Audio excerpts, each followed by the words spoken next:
Hello friends. Today we are going to discuss about Form 26AS. Form 26AS is an annual tax statement provided by the Income Tax Department. ये form हर tax payer के लिए available होता है। आप income tax की website पर या traces की वेबसाइट पर जाकर इस फॉर्म को डाउनलोड कर सकते हैं। ये फॉर्म होता क्या है? फॉर्म 26AS, क्योंकि इसका नाम है एनुअल टैक्स स्टेटमेंट, तो इसमें पूरे साल का आपका टैक्स से रिलेटेड डाटा अवेलेबल होता है, जो आप अपने इनकम टैक्स रिटर्न फाइल करने के लिए, टीडीएस डिटेल्स फाइंड आउट करने के लिए यूज कर सकते हैं। नॉर्मली जब हम बात करते हैं टीडीएस की, तो हम लोग फॉर्म 16 सुनते हैं, फॉर्म 16A सुनते हैं। पर ये जो फॉर्म 16 या फॉर्म 16A होता है, ये हमें हमारे डिडक्टर के द्वारा प्रोवाइड किया जाता है। यानी जब हमारा कोई टीडीएस काटता है, चाहे वो सैलरी पर हो, चाहे रेंट पर हो, चाहे किसी भी अदर सेक्शन में हो, तो जो डिडक्टर है वो फॉर्म 16 या 16A प्रोवाइड करता है। वो इंफॉर्मेशन जो फॉर्म 16 या 16A में अवेलेबल है, वो ही इंफॉर्मेशन आप सारी की सारी फॉर्म 26AS से क्रॉस वेरीफाई कर सकते हैं या देख सकते हैं। तो चलिए फॉर्म 26AS को डिटेल में समझते हैं। जैसे कि आप यहाँ देख सकते हैं, सबसे पहले यहाँ पर TDS centralise processing cell traces लिखा हुआ है, क्योंकि जो टीडीएस का डिटेल है, उसका रिकंसिलिएशन और करेक्शन का सारा सिस्टम जो है वो थ्रू ट्रेसेस गवर्न होता है। तो इसके लिए इनकम टैक्स से अलग एक वेबसाइट अवेलेबल है ट्रेसेस नाम से, तो वहां जाकर आप डायरेक्टली ये फॉर्म डाउनलोड कर सकते हैं अगर आपका ट्रेसेस पर लॉगिन बना हुआ है।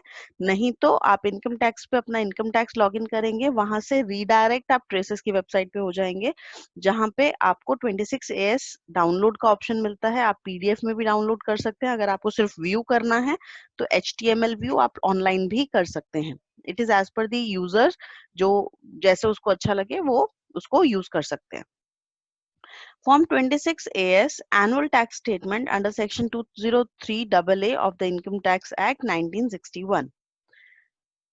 ये एक एनुअल स्टेटमेंट है, जैसे कि मैं पहले ही बता चुकी हूँ। इसमें आपसे आपके पैन कार्ड से रिलेटेड जो भी टैक्स इन्फॉर्मेशन होती है पूरे फाइनेंशियल ईयर की, जिस भी ईयर का आप फॉर्म 26AS डाउनलोड कर रहे हैं, वो सारी की सारी अवेलेबल रहती है। सबसे पहले यहाँ पर टॉप में पैन रहेगा, जिसका भी आपने ये फॉर्म 26AS डाउनलोड किया। उसके बाद नेम आएगा, जो पर्सन रजिस्टर्ड होगा इनकम टैक्स में, उसका पैन पे जो भी नाम होगा वो। Then the address of the SSC. अगर करंट स्टेटस ऑफ पैन है तो वो एक्टिव या इनएक्टिव है, वो आपको अवेलेबल रहेगा। फिर फाइनेंशियल ईयर आता है, जिस भी ईयर के लिए आप डाउनलोड कर रहे हैं और उसका रेलेवेंट असेसमेंट ईयर।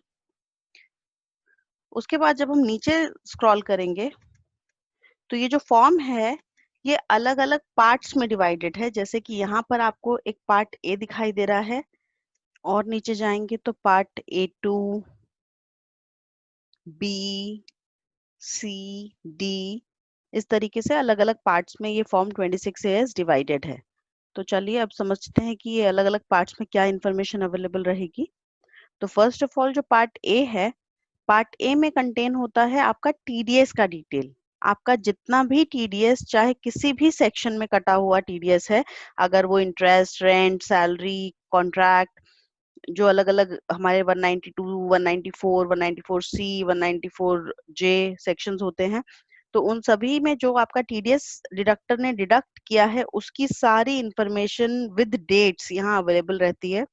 सबसे पहले टैन ऑफ डिडक्टर आता है, नेम ऑफ डिडक्टर आता है, आपको कितना अमाउंट क्रेडिट हुआ, उस पर टोटल कितना टीडीएस डिडक्ट हुआ, transaction date, date of booking, ये अकॉर्डिंग टू टीडीएस रिटर्न आती है।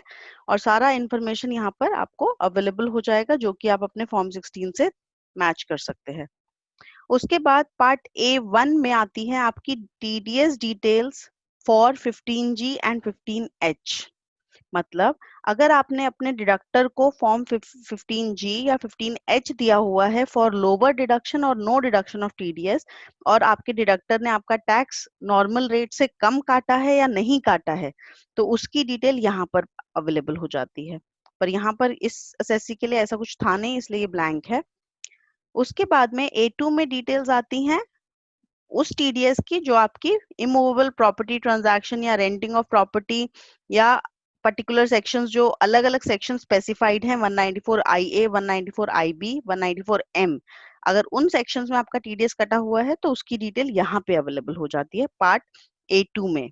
तो अगर हम पूरे पार्ट ए की बात करें तो part A completely contains the detail of the TDS which is deducted from your amount by the deductor.